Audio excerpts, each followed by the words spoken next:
Like, because you're already talking, who won this movie for you, and a decision that made you go, wow, good or bad. I think I think who won this movie for me was Thanos because if he wasn't a good villain, this could have been a horrible movie. Mm-hmm. Yeah. But his motivation, the acting, um, the scene that Adelia brought up of when he throws Gamora off that ledge to get the Soul Stone, like that is, you hear people talk about that scene and how bad it made them feel, but also how devastating it was and how emotionally they got into that. And this is for a comic book movie. Like people were emotional when that happened. So I think Thanos is the character that really carried this movie, and um, I think the decision not to show how powerful Thanos was. I said in the beginning, he smacked around pretty much every hero in this movie. In the beginning, and people get mad about it, like, oh, the Hulk should be able to beat anybody, and he beat the Hulk up. Yeah, just like and when you hear Ebony Maw go, let him have his fun. You're like, wait, hold up. What do you mean let him have his fun? He's getting, and then he turns it around. It showed how powerful he was as a character, and then he smacked everybody else around. He smacked around Iron Man. He smacked around Steve. He got the gauntlet, and he just became more powerful. And he had a one track mind. When I get this gauntlet, I'm gonna snap my fingers, and I'm gonna take Half half of your you. Yeah, half of you are gone. So I think Thanos was a great decision in this movie. Adelia, who won I this for you, and what decision made you go, wow? I agree. It's Thanos, and it's this to end on the snap.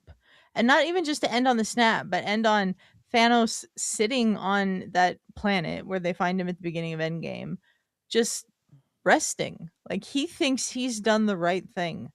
Like, and he's right. The universe is finite. The resources are finite. Now, I don't think that means that you should murder half the of all living creatures in the Genocide's not universe. cool. Genocide's not cool. It's genocide, and genocide's not cool. But I think they really did a great job in this movie of writing a villain. Because remember, to this point, Marvel had a real villain problem. Like the only really good villain Marvel had had to this point was probably Loki, and Loki wasn't really a villain by Stop this being point. one. Yeah. Yeah. So he was more of an anti-hero than a villain. So Thanos being this, like, we'd known Thanos was like this overarching, like, threat since the first Avengers movie.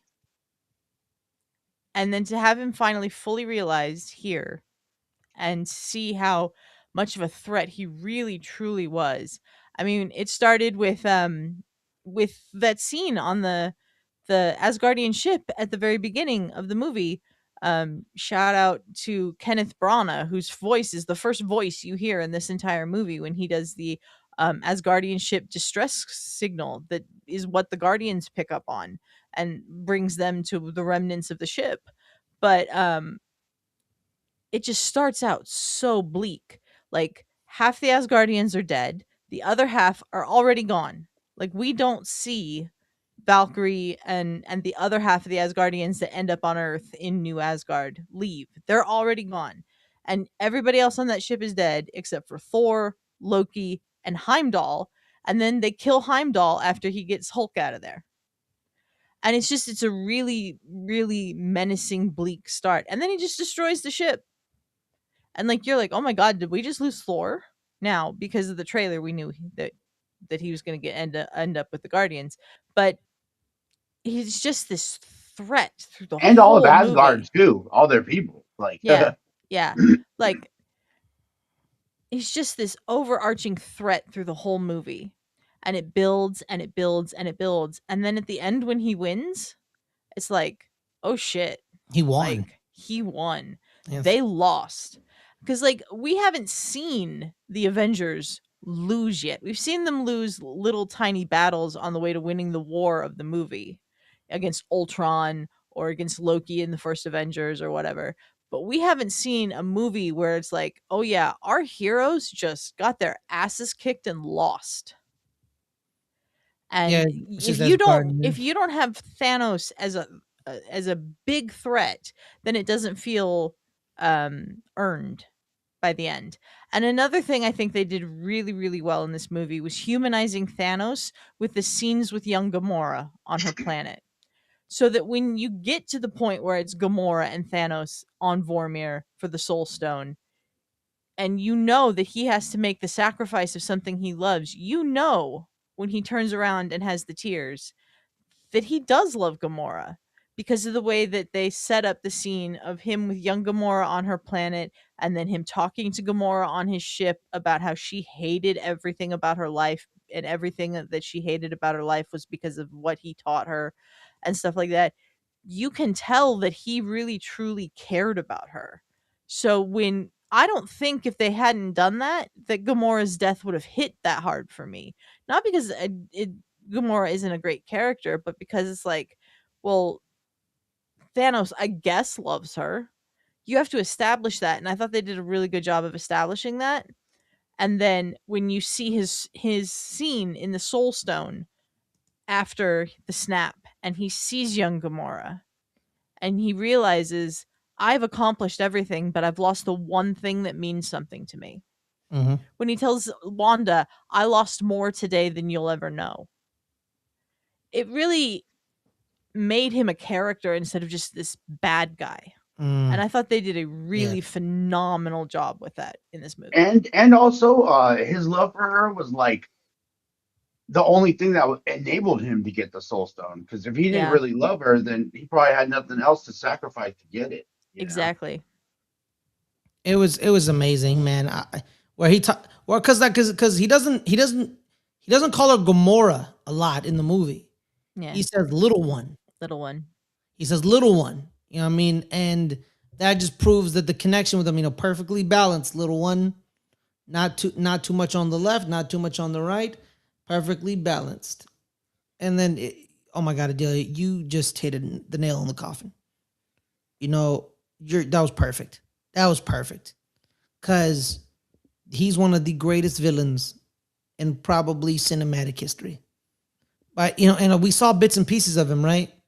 But this movie just brought it all together. It just brought it all. And you know what? Shout out to Josh Brolin. Mm-hmm. And you know what? Screw you, Academy. Because that's an Oscar-winning performance right there. I mean, I don't think they're ever going to give mocap They won't. performances Oscars. They won't, ever. Yeah. But shout out to you, Josh Brolin. There's Josh been a few Brolin. that deserved some, I think. Yeah. But I don't think they're ever going to do it. Matt, after what you just said, give me a character that won it for you and a moment or a decision that you were like, what the hell? Or, oh my God. I mean, after what Adelia said, the only obvious choice is Ebony Maw. Yes, absolutely. There's been no greater hype man since Flavor Flav. Exactly. Yeah, no, but seriously, Thanos, what everything Adelia said is totally true and correct. And like that emotional thing gave him like such a great villain aspect, but also the physicality too. Because like if you think about it, most Marvel movies, the main bad guy doesn't even really fight the heroes. Usually it's his minions the whole time, and then some bullshit at the end. You know what I mean? Like they don't really fight. Thanos actually took on multiple heroes at one time. I mean, he had his henchmen and the like demon things fucking fight for him too, but like he wasn't afraid to take them on himself also. So I really like that about him. He wasn't afraid to scrap.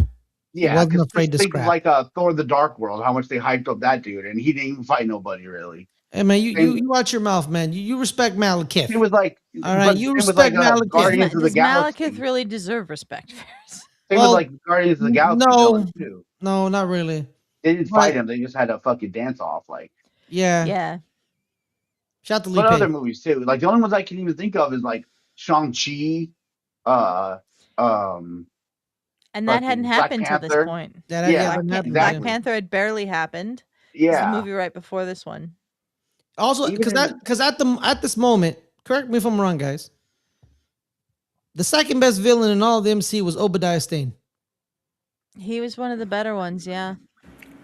Yeah, I mean Killmonger. I think you go Killmonger Loki at this point. Loki, Killmonger. Yeah. If you actually, I definitely would put Obadiah Stane in the top 4 or 5, though. Yeah, because we said Loki's more anti-hero, no longer. I'm talking about a villain. I think villain wise, you have to put homeboy Richard Dreyfuss's character. Is it Richard Rich- Dreyfuss? Richard Dreyfuss's character? The one from Winter Soldier. Oh, Robert Redford. Robert Robert Redford. Redford. Sorry. Ah, Yeah, he's up there too. Oh, He's up there damn, too. it's Robert Yeah. Redford, man. Yeah, my buddy. Hey, man, that's Sundance. That's the Yeah, Sundance. kid I right think there, right? I think you put Robert Redford, or and Loki and Killmonger, and if Black Panther had just happened, I liked what they did with oh my god, the guy from the Lord of the Rings. Can't think of his Ulysses name. Claw. And Ulysses Claw. Ulysses Claw. I like Yeah. what they did with him. Now Yeah, he got murked real quick, but he could have been yeah, good. and like Yeah. Iron Man 3 is the only other one where I could think where the villain fought the hero really in it. Oh, You know that, what I mean? Oh, that yeah, horrible yeah. movie. Yeah, And that was awful. damn, Yeah. What's his name? Aldrich Killian, played by Guy Pearce. Guy Pearce. Oh, Guy Pearce. Yeah. Shout out to Guy Pearce, man. We would be a better society if Guy Pearce was in more films, because he's pretty good, except in that movie. But overall, he's pretty good.